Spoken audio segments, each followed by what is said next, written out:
네, 오늘도 민족문화연구원 신백강 원장님 모셨습니다. 지난 시간에 예고해 주신 대로 우리가 흔히 딱 한 줄로 알고 있는 그 널리 인간을 이롭게 한다는 홍익인간의 개념 좀 더 깊이 있게 설명해 주신다고요? 어떤 내용인가요? 우리가 동양 사상에 대해서는 잘 알고 있습니다만 정작 우리의 그 교육 이념이자 건국 이념인 홍익인간에 대해서는 너무 모르고 있습니다. 네. 사실은 홍익인간 정신은 어떻게 보면 자본주의의 경제 개념과 동양 사상의 도덕 개념을 다 가지고 있는 아주 위대한 사상입니다. 네. 거기에 대해서 오늘 설명을 해드리겠습니다. 네, 홍익인간의 의미에 대해서 좀 깊이 있게 생각해보는 시간 가질 수 있을 것 같습니다. 큰 박수로 강연 청해 듣겠습니다.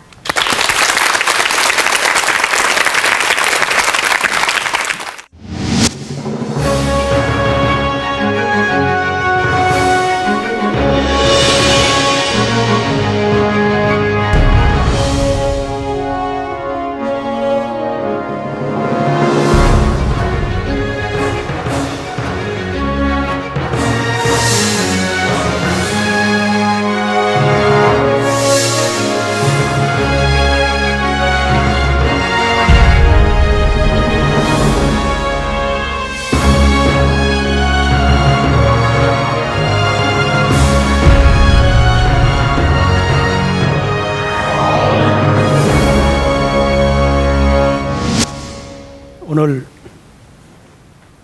홍익인간의 의미는 무엇이고 동양 사상과는 어떤 차이가 있고 또 현대 자본주의 사회에서 홍익인간이 어떤 가치가 있는지 거기에 대해서 이야기를 할까 합니다. 영국의 역사학자 토인비는 세계 역사상에 가장 영향력을 많이 끼친 인물로 로마의 카이사르 그리고 한 왕조를 세운 유방을 들었습니다. 카이사르는 로마 천년 왕정의 기초를 세웠다. 그리고 한꼬조 유방은 한족 통치 2000년에 초석을 놓았다. 이것이 토인비가 카이사르와 유방을 가장 위대한 역사상 인물로 꼽은 이유입니다. 그러나 오늘날 로마는 국가도 민족도 없습니다. 한꼬조 유방이 2000년 역사에 초석을 놓았다고 하지만 한나라 이후에 요나라, 금나라, 원나라, 청나라 이 한족 정권이 아니잖아요. 동이 정권이죠. 그렇다면 아까 토인비가 한왕조가 2000년을 유지하는 기초를 놓았다고 하는 것은 합당한 말이 아니죠. 고조선은 하은주 3대로부터 춘추 전국시대 진안시대까지 2000년을 고스란히 내려왔습니다. 내란이나 외란 없이 2000년을 유지한 그런 민족이나 정권은 세계 역사상의 고조선이 유일합니다. 고구려가 우리 역사상에 강대한 나라였다고 하지만 그 국력은 한 왕조를 초과하지 못했습니다. 백제와 신라가 문화 국가였다고 하지만 그 문화는 중원의 문화를 능가하지 못했습니다. 그러나 고조선은 달랐습니다. 지난번 강의에서 홍산 문화가 그 고조선의 발상지인데 그 홍산 문화가 경제 문화면에서 중원을 앞섰다는 걸 얘기했습니다. 논어에 보면 공자가 자욕거 구이라, 공자가 구이에 가서 살고 싶다, 이런 얘기를 한 것이 논어에 실려 있습니다. 공자가 가서 살고 싶어한 군자의 나라 고조선이 없었다면 우리는 중국 한족 문화의 아류에 불과한 것입니다. 우리 역사에서 고조선을 잘라내고 이야기하기 때문에 우리 음식, 의복, 모든 문화를 중국의 뿌리를 갖다 대는 겁니다. 우리에게 산해경에서 말한 발해의 모퉁이에 있었던 요서조선이 없었다면 우리는 압록강 이남 한반도에 뿌리를 둔 반도 민족에 불과합니다. 그렇지 않습니까? 한국인에게 고조선은 긍지와 자존심의 상징입니다. 한족에게 있어서는 당나라, 명나라가 다 한족 정권이지만 제일 위대한 나라가 한왕조입니다. 그래서 당족, 명족 하지 않고 한족이라 하는 것입니다. 한족이 가장 강성한 나라였고 한족의 자존심이기 때문에 고조선도 우리 민족의 자존심이 고조선입니다. 고구려 백제 신라보다 더 위대했던 나라가 고조선이고 우리의 뿌리가 고조선이고 우리의 고향이 고조선입니다. 그러면 고조선이 이렇게 2000년 동안 안정된 사회와 안정된 국가를 유지할 수 있었던 원동력은 무엇이냐? 진시황이 천하를 통일해서 진왕조를 세웠습니다만 정권을 유지한 기간은 14년에 불과합니다. 그리고 고구려를 세 차례나 정벌 했던 수나라는 37년 동안 왕조를 겨우 유지했습니다. 그리고 춘추 전국시대, 이 혼란할 때에는 불과 몇십 년 왕조를 유지한 경우가 부지기수입니다. 한족 왕조를 대표하는 나라가 한당, 한나라, 당나라인데 당나라는 290년 동안 왕조를 유지했어요. 300년이 안 됩니다. 그런데 우리나라는 고조선이 2000년 동안 왕조를 유지했을 뿐만 아니라 신라는 990년입니다. 992년입니다. 고구려는 705년입니다. 백제는 678년입니다. 고려는 475년입니다. 조선은 519년입니다. 우리나라는 평균 600년입니다. 이것은 그만큼 평화를 사랑하는 안정된 국가였다는 겁니다. 중국은 동방의 단군이 중국의 당요, 연임금과 같이 건국을 했다고 삼국유사에 기록되어 있는데 연임금 이후로 청나라에 이르기까지 23번 왕조가 바뀌었습니다. 그것도 주로 변란에 의해서 바뀌었습니다. 그런데 우리나라는 고조선으로부터 7번밖에 안 바뀌었습니다. 그러니까 고조선뿐만 아니라 이런 훌륭한 국조의 홍익인간 이념이 바로 이와 같은 안정된 사회, 평화로운 국가를 유지하게 했던 것이 아니냐, 우리가 그런 생각을 해볼 수 있는 것입니다.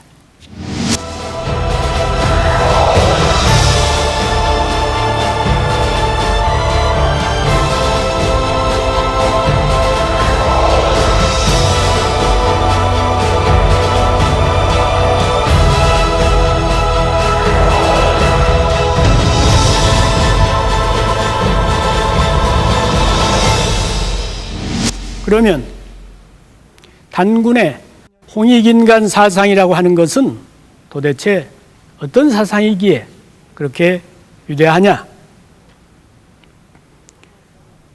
이 홍익인간을 가지고 설명을 하는 것보다는 동양사상과 대비를 하면서 설명하면 더 이해하기가 쉬울 겁니다. 먼저 동양사상에 대해서 이야기를 하면 보통 동양사상 그러면 우리가 유교, 불교, 도교, 유불도를 동양사상이라고 합니다. 동양사상은 사실 구체적으로 말하면 구류십가의 사상이 있었습니다. 구류십가라는 것은 유묵, 도, 법명, 유교, 묵가, 도가, 법가, 명가, 그리고 여기에 음양가, 종횡가, 농가, 잡가, 이게 구류예요. 여기에다가 소설가를 보태면 십가가 되는 겁니다. 그런데 중국 역사를 지배한 사상은 유교, 불교, 도교입니다. 그래서 우리가 동양사상 하면 유불도 이렇게 말하는 거예요. 그러면 이제 유교, 불교, 도교 이 삼교 사상이 주장하는 핵심 내용은 뭐냐? 이들이 뭘 인간들에게 전하려고 했느냐? 그래서 간단히 말하면 도교 사상은 업슬무하류, 무의 두 글자로 요약됩니다.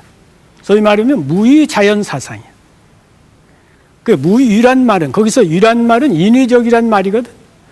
그러니까 우리가 인위적으로 이 뭘 자꾸 제도를 만들고 이렇게 문명의 이기를 만들고 이렇게 하는데 그런 인위적인 것을 배격하고 자연으로 돌아가자. 이것이 도교의 사상입니다. 그러니까 우리 법치주의 국가에서 생각할 때에는 이게 법을 잘 만들어 놓으면 사회가 안정된다고 생각하는데 노자는 법령 자창에 법령이 많아지면 많아질수록 도둑은 더 늘어난다 이거예요.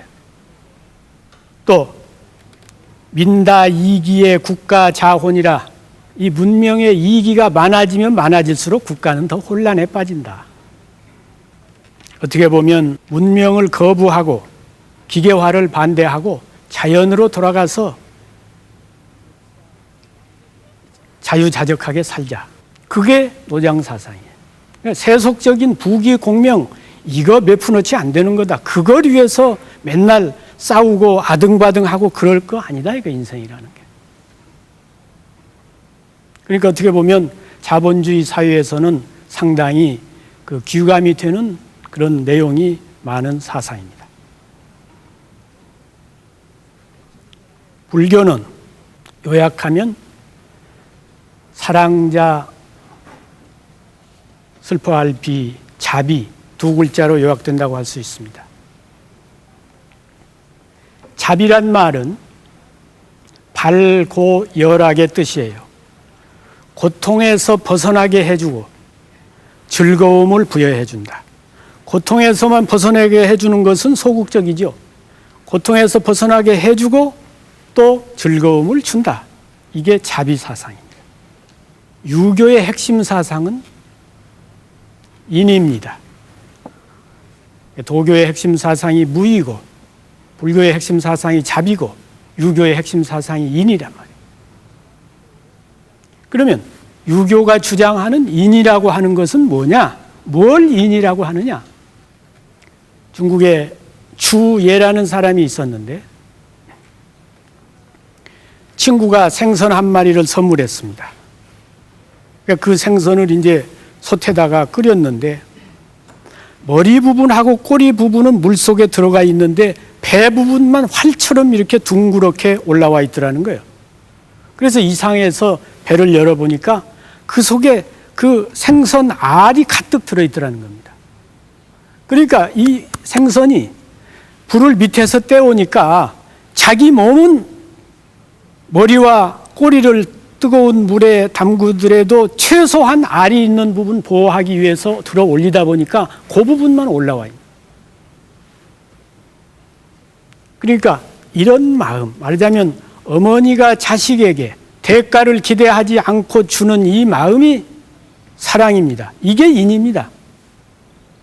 우리나라에서는 사실 유불도라고 말하지 않고 유불선이라고 말합니다. 최치원이라는 학자가 신라 때 학자가 있었는데 국유 현묘지도 하니 왈풍류라. 우리나라에 현묘한 도가 있으니 그 도를 풍류도라고 한다. 그러니까 우리나라는 유교, 불교, 도교 이전에 풍류도라고 하는 토착 사상이 있었어요. 이 풍류도가 우리의 고유한 사상입니다. 그런데 김부식이 쓴 삼국사기에 보면 평양을 일컬어서 선인 왕검지택이다 그 말이 나오거든요. 이 평양은 선인, 단군 왕검에 살던 곳이다 이 말이 나온단 말이야. 그러니까 우리 단군은 유교도 도교도 아닌 선인이었단 말이야. 그 선도가 바로 풍류도란 말이죠. 그러니까 이 단군의 홍익인간 이념이라고 하는 것은 바로 선인 사상, 선교 사상이라고 봅니다. 홍익인간 제세이화라는 이 말은 이제 삼국유사라는 책에 이제 우리 환웅과 단군의 건국 이념으로 기록되어 있습니다. 홍익인간에서 홍은 넓을 홍자고 익은 이익이란 익자입니다.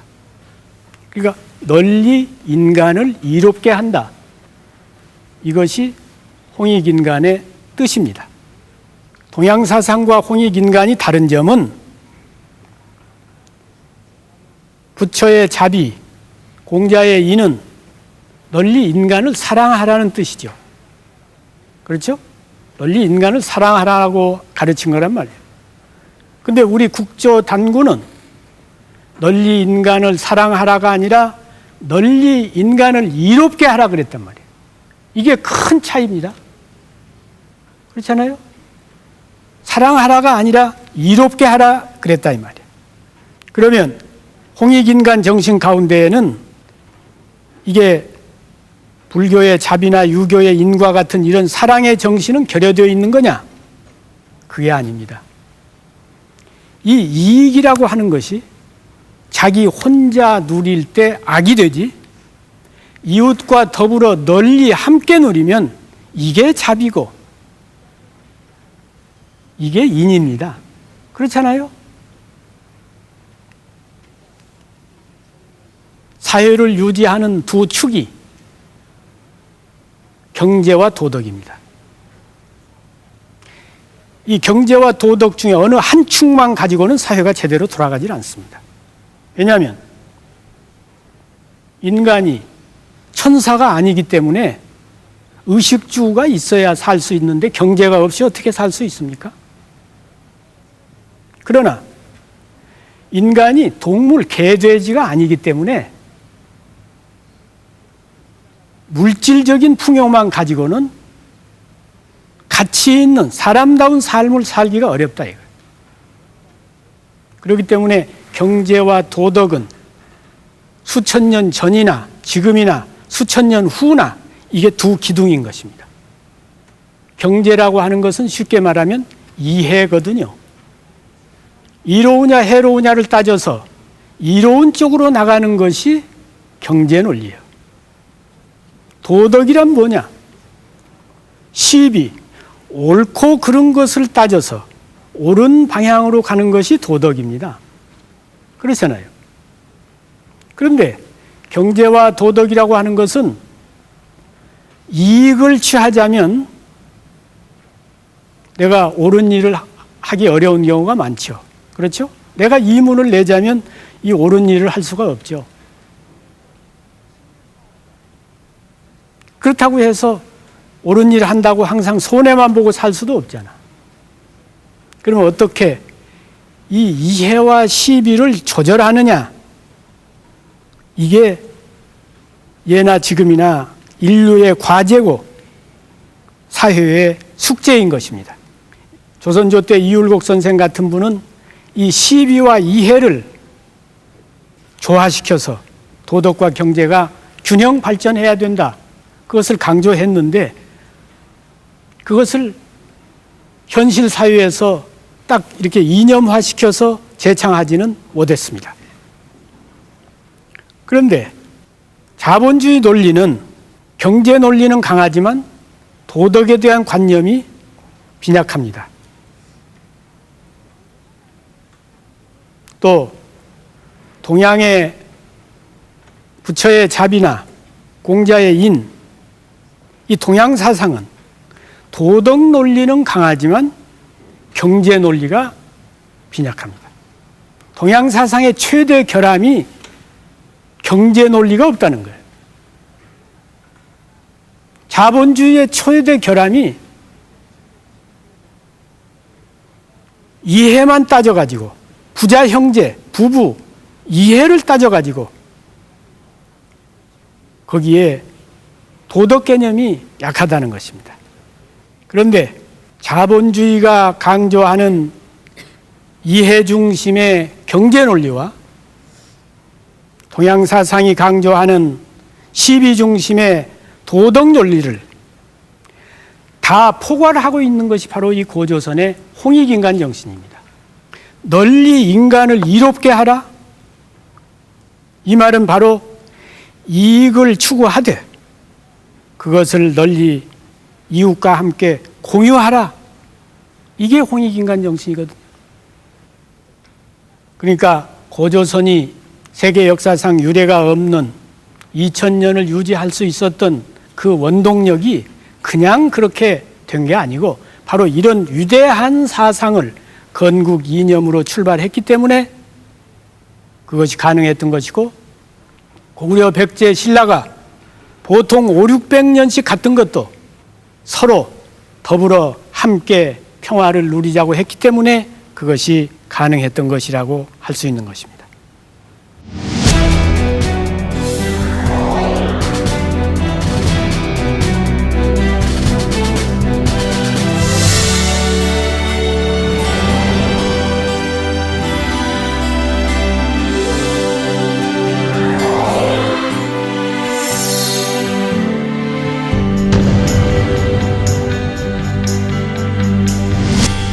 현대 자본주의가 인간에게 물질적인 풍요를 가져다 주는 것은 사실이지만 인간의 삶을 행복으로 승화시키지는 못합니다. 그래서 지금 시대는 바야흐로 새로운 자본주의를 요구하고 있습니다. 중국에서는 한때 막스에 의해서 유학과 공자가 추방당했습니다. 그러나 등소평 이후에 흥묘 백묘론, 검은 고양이가 됐든 흰 고양이가 됐든 쥐만 잘 잡으면 된다고 하는 시장경제 논리를 받아들이면서